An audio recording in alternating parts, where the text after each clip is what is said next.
Your prospects and clients are going to want to naturally spend a lot of time with members of your sales team. You're not going to have to be chasing them and begging for meetings. And when you do this at a world-class elite level, where they're spending a lot of those 26, 28 touch points between complete stranger and purchase decision with your company, you are starving out opportunities for competitors to spend time with those prospects and clients because they're getting such outrageous levels of value from your company. There's no reason for them to look elsewhere.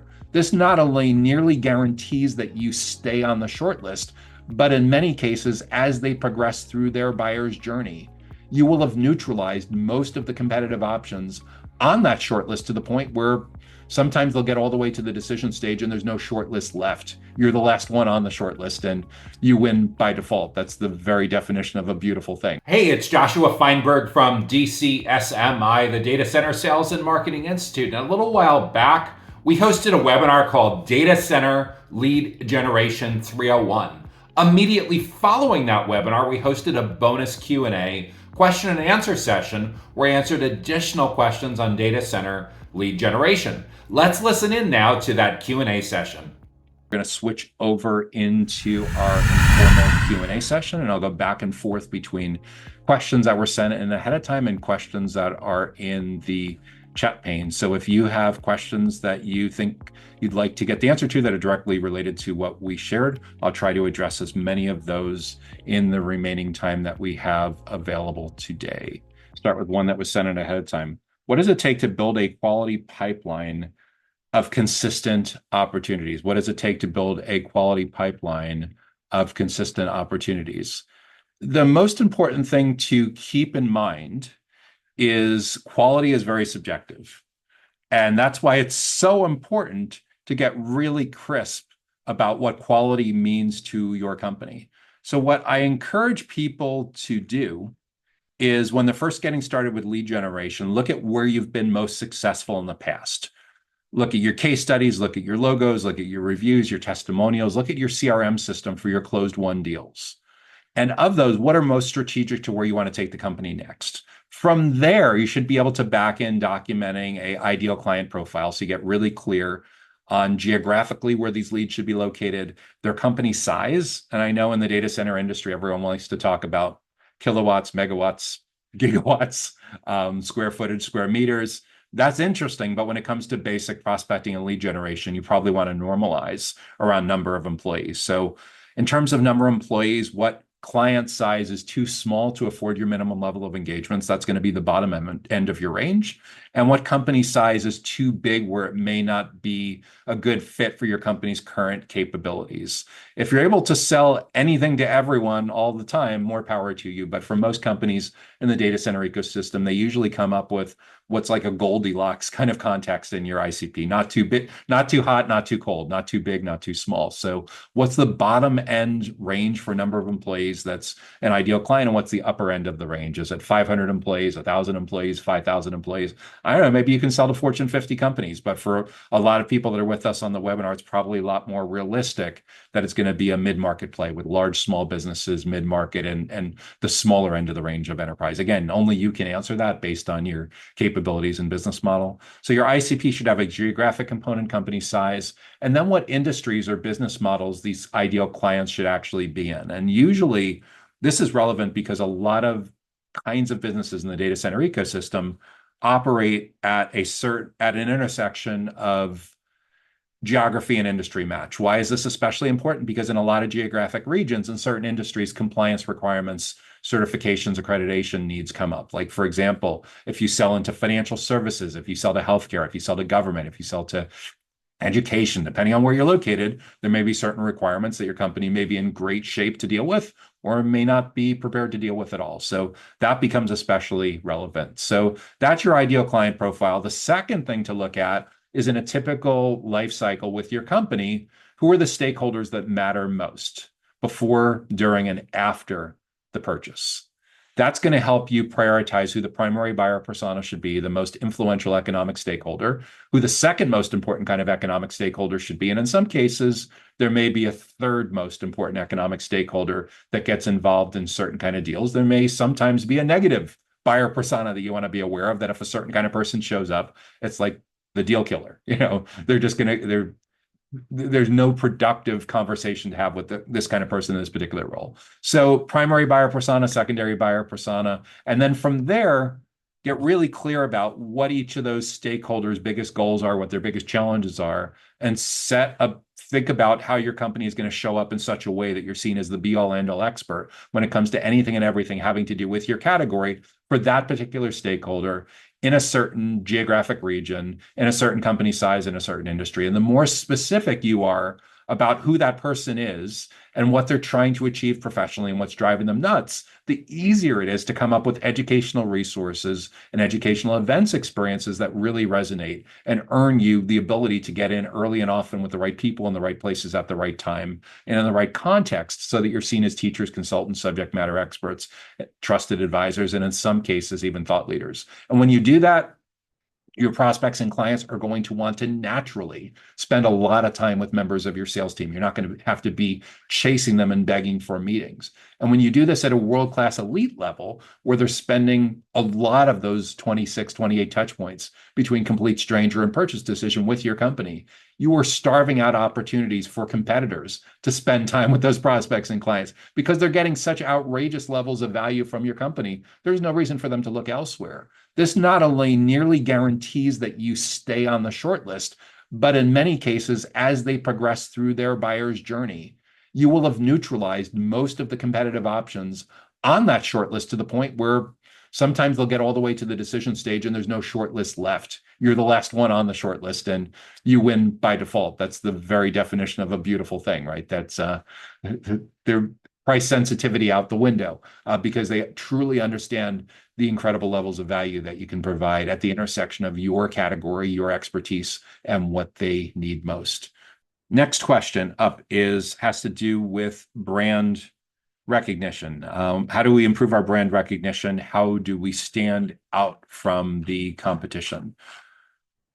One of the most important ways to stand out from the competition is to be super clear about what they care about. Not just guessing what they care about, but continually asking them what they care about and what's top of mind. And in order for you to have good, healthy conversations around that, there has to be a certain degree of trust. If they see a salesperson asking them for that information, there's many times an inherent level of distrust about what's going to be done with that information. So in terms of repositioning, repackaging, having your AEs and your SDRs, your account executives and your sales development reps, business development reps look a lot more like consultants and teachers and trusted advisors, that is incredibly important to be able to get real information from your prospects and clients about what's truly going on inside their company, what's truly going on within their team members, what the dynamics look like, what they're specifically working on. Because in enterprise opportunities, one of your biggest values going forward is helping to be a world-class quarterback, a world-class project manager to help your internal champion get buy-in across the teams, across the silos to make all of this a reality. But in order for that to happen, they really do truly need to have a level of trust with your client-facing team that is escaping a lot of pockets of the data center ecosystem right now. Because it's a shame. Why is it a shame? Because SaaS figured out how to do this pretty well over the last 5 or 10 years. When I have conversations with leaders in these roles, sometimes they push back and say, but our buyers are different. Okay, well, you're both selling to the CTO of a mid-market manufacturing company in a specific geographic region with a certain number of employees. And that CTO, when they buy SaaS or when they buy infrastructure, they have a preference for a certain kind of self-driven buyer's journey. Are you going to tell me when you show up that they pull out the fax machine and the dial-up modem and they go back to 10 or 20 years ago with preferences? That doesn't make much sense, does it? So it's really important to lean into where they are right now and spend time with them where they are right now, not where you'd like them to be in a couple of weeks or a couple of months by trying to prematurely speeding everything up. It's like going to buy a car and the car salesperson focusing on being intent on closing you on the very first visit, even though you told them you're just coming in for first time looking around and you're a couple weeks or a couple months away. It's really, really important to understand their context so you can help and guide them through the buyer's journey and not just focus on closing them and selling them. That's how you educate and build trust over time. So when it comes to brand recognition, when it comes to standing out from the competition, it's super important to show up early and often in the right places at the right time, getting really clear about what they care about, getting really clear about the channels where they're consuming this information, and making sure when you're showing up that you're being seen in the right light, that you're being seen in the right positioning, the right kind of context. For a lot of people that are very conference intensive, that are just focusing on trying to get people to the booth, and that's okay for the 5 or 10% of people that are in market that are ready to buy right now. But a really aggressive pitch in that context may be very off-putting for the 80 or 90% of people that aren't ready to talk to sales right now, but would be super interested in seeing your team, seeing your company as a fantastic resource to help them go through all the normal steps that someone in that particular role in that particular company would go through that ultimately ends up leading them to a very productive sales conversation. But that could be anywhere from a couple weeks to a couple months down the road. So it's playing the long game. And it's all the things that you might suspect. It's blogs, it's email newsletters, it's social posts, it's having a great presence on LinkedIn, great long form, medium length, short form videos, live videos, on-demand videos. And my favorite is taking webinars and doing an offline webinar. What's an offline webinar? If your addressable market is located within a half hour to an hour of where you're located, why aren't you also doing webinars in your training classroom or in your conference room where you're inviting 10, 20, 30 people in at a time and you're doing the exact same content that you would do in a webinar, except you're doing it in person, even more meaningful, even more beneficial, even more of an emotional bond that forms in between. If when you're looking to drive down your costs, get more out of your budget, like you already own the facility, what are you going to spend a little bit of money to bring breakfast in or bring lunch in or something? That's peanuts in the whole scheme of things. The key part with all of this is in many cases, these are massive culture changes for a lot of companies, which means that someone in a C-level role in your company, in a small to mid-sized company, up to a couple dozen employees, more than likely your CEO is going to have to draw a line in the sand and say, we're tired of losing these deals that we ought to be winning. We're tired of having to compete on price all the time. We're tired of being commoditized. We're better than that. And the way we're going to demonstrate that we're better than that is going forward, we're going to make the right investments and play the long game so that our team is seen as the definitive go-to experts in our category for this particular geographic region, for companies this size, and for stakeholders on the decision committee that are often involved. It is incredibly important. That's the reason why it usually needs to start with a C-level conversation. If you work for a huge company, yeah, your chief commercial officer or chief revenue officer or chief marketing officer can be a great executive sponsor for this kind of initiative, but make no mistake, for a lot of companies that have been doing it the same way for a really, really long time, but we've always done it that way. Like, it takes a long time to change inertia, but recognize that your prospects and your clients have already changed. We're not speculating about what's going to change. This has already happened. It's just a matter of whether you're going to adjust to capitalize on these changes in demand, or whether you're going to let all this demand go out the door to your competitors. The Data Center Go-to-Market podcast is sponsored by DCSMI, elevating the role of sales, marketing, and go-to-market GTM professionals in the growth of the data center industry. To stay informed about upcoming episodes, make sure that you subscribe to the Data Center Sales and Marketing newsletter on the DCSMI website that can be found at www.dcsmi.com. Again, that URL is www.dcsmi.com.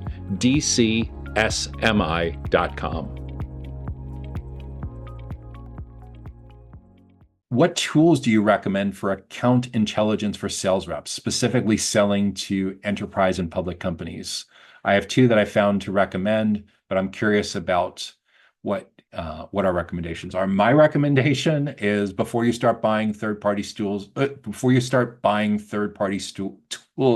and applications, start with the most basics of basics. Get really, really good at LinkedIn. Really, really good at LinkedIn. With over 1 billion active users on the planet now, There's an excellent chance that nearly all internal champions for anything and everything having to do with digital infrastructure are on LinkedIn on a very regular basis.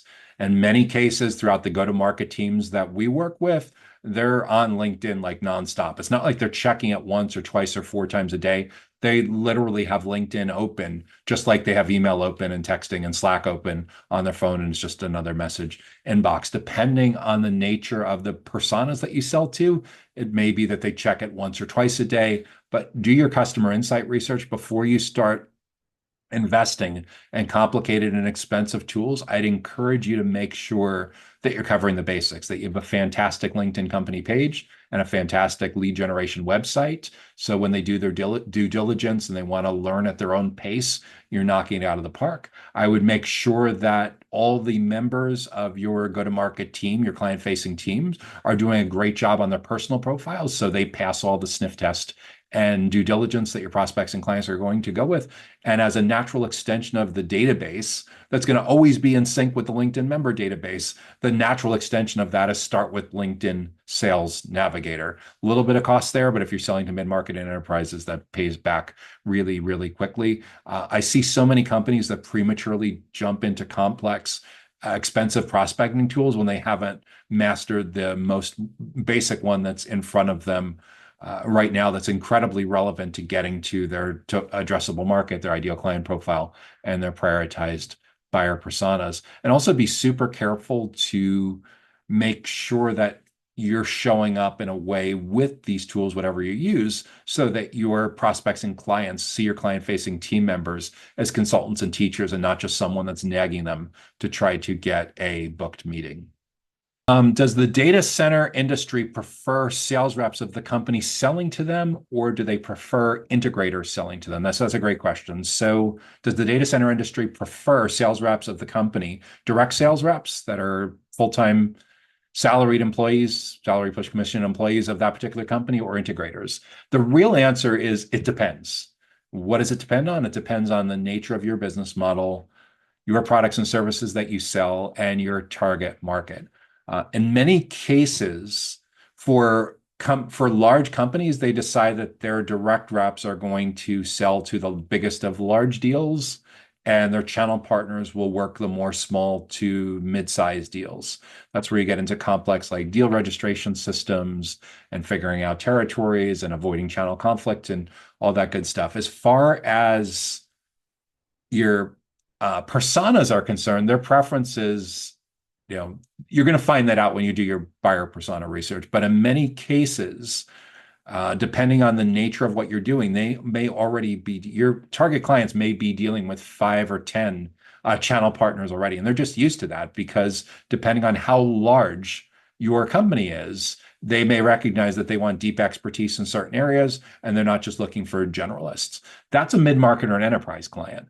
A small and medium-sized business client would go stir crazy if they had to deal with 5 or 10 data center related integrators or technology integrators that are all pointing the finger at each other, playing the blame game. So small businesses historically and still to this day continue to put an enormous premium on the single point of contact. That's like the managed service provider that's existed for decades.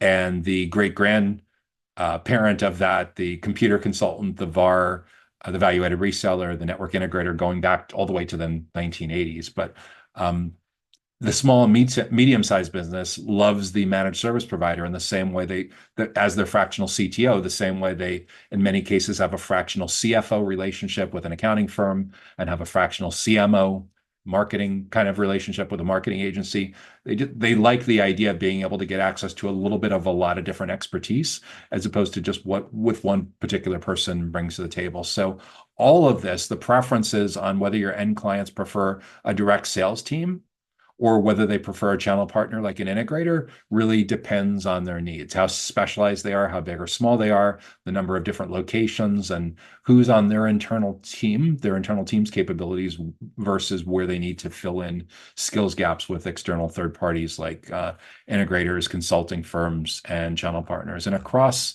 really all of the data center ecosystem and the technology stack and the facilities type of companies in construction and real estate, there are vibrant consulting integrator type of ecosystems. They just in some cases have slightly different names, but there's probably many of you that are with us on today's webinar that serve as consultants for a number of different companies that have needs within your particular area of expertise, where there's some generalist level of expertise adjacent to that in the client's particular company, but they don't go as deep as you go on a number of areas. Plus, on top of that, you're able to bring in expertise and best practices that you've learned across 5, 10, 20 or more different clients, and all of your clients benefit from that over time. The final question, when it comes to client acquisition, how do we get a steady flow of new clients? How can we smooth out the bumps and have a more predictable, more steady flow of new clients?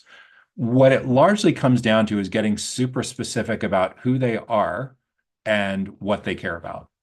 So this goes back to looking at where you've historically done the best, where your clients have gotten the greatest amount of value. And if you're an established company, the answer to that question is probably sitting on your website right now, in your logos and your testimonials and your case studies and in your CRM, in your closed won deals where you've done the best in the past.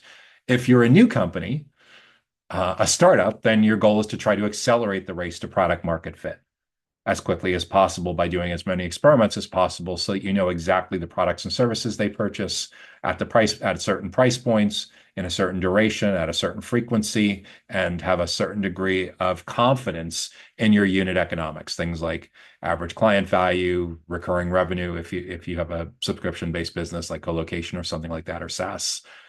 Your cost of acquisition, your sales cycle length, your margins, all that good stuff.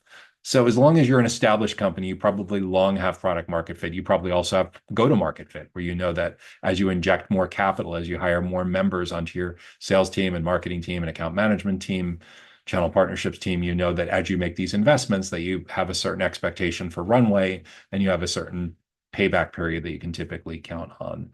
So with all of that in mind, what it largely comes down to is if you're in an established market, keeping close tabs on what's going on in that market, spending a lot of time with your clients, either at their site, having them visit your site, doing Zoom calls on a regular basis, doing customer education webinars, doing customer marketing kind of webinars, doing surveys on a regular basis, one-offs, QBRs, quarterly business reviews, all of these great data points to understand what's changing next in your company. If you have the luxury of having a product management team or a product manager, that's one of their biggest goals, right? To get as close to your clients as possible to understand what needs to be done next. So they spend a lot of time meeting with clients. They meet with your sales and marketing team. They help formulate all these plans on and finance and operations and C-suite. They figure out like what should be done next. When you have a really good pulse on that, it becomes much easier to adjust as needs change, because you can have go-to-market fit and lose it. You can have product market fit and lose it over time, because we're in a very dynamic, rapidly growing marketplace. Think about a colocation operator who's in a legacy facility that was constructed 10 years ago. Is their power density really competitive with what you need today for putting in servers with loading up racks and racks of GPUs? A super high density? Are they prepared to do liquid cooling and high performance computing, everything like that? No, there's for sure an obsolescence cycle. So it's really, really important to stay close to your clients and try to figure out what's coming next 6, 12, 18 months from now, and making sure that you're adjusting for that. The complacency can be very dangerous. The "we've always done it that way" kind of attitude and the pushback and the risk aversion can be really, really dangerous. So in order to have that steady flow of clients, it's super important to figure out what's coming next and making sure that you're adjusting your go-to-market strategy around that, understanding if you need to adjust your ideal client profile because there's a new geographic region that's more important than ever. There's a geographic region where where you're facing commoditization or saturation. There's a geographic region where there's regulatory issues coming up where you're not sure if your company's going to be ready to continue growing in that place until you close a feature gap in your roadmap. All of these are super important things to factor into your go-to-market, your ideal client profile, the company sizes where you do best. Maybe over time you decide that some companies are just too big to work with your company or too small to be able to work with your company. So that changes over time. Maybe there's certain business models that are a fantastic fit, certain industries that your team loves working with. And then there's some that are just like terrifying, that are excruciatingly painful to work with, that you want to exclude. So over time, being able to adjust that, adapt that, and getting clear about the kinds of companies you want to work with and the kinds of stakeholders, because different kinds of companies sometimes bring different kinds of stakeholders. Maybe a CISO, a cybersecurity information security person was hyper relevant, and now it's more a CTO. Or for a certain kind of company, maybe a ESG, a sustainability governance kind of person was super important in the past, and now more it's a chief innovation person that you need to be building relationships with. These change over time. So it's really important to have this discipline of continuing to stay close, continuing to learn and iterating and improving over time. This idea, this collaborative nature is super important as well. Good back of the napkin that I've been talking with people about for the last several months or so is your sales team, your account executives, sales development reps should be prepared to come in much earlier in buyers' journeys than they ever have in the past as a consultant, as a trusted advisor. And accordingly, and the reason why it's coming in much earlier than they have in the past is 10 years ago, when you talked about a lot of these topics with account executives, sales professionals, they would say, it's a marketing job, let marketing deal with it. Well, if they need to change their positioning so that their prospects and clients have a new level of respect for the expertise they bring to the table, they need to get in early and often in that right kind of context. And along the same lines, it's more important than ever for your marketing team to go much deeper into the buyer's journey, not only doing ride-alongs with your SDRs and AEs, but being involved actively in the post-sale and the customer success and the account management process as well, where marketing and educational events and educational resources can make a massive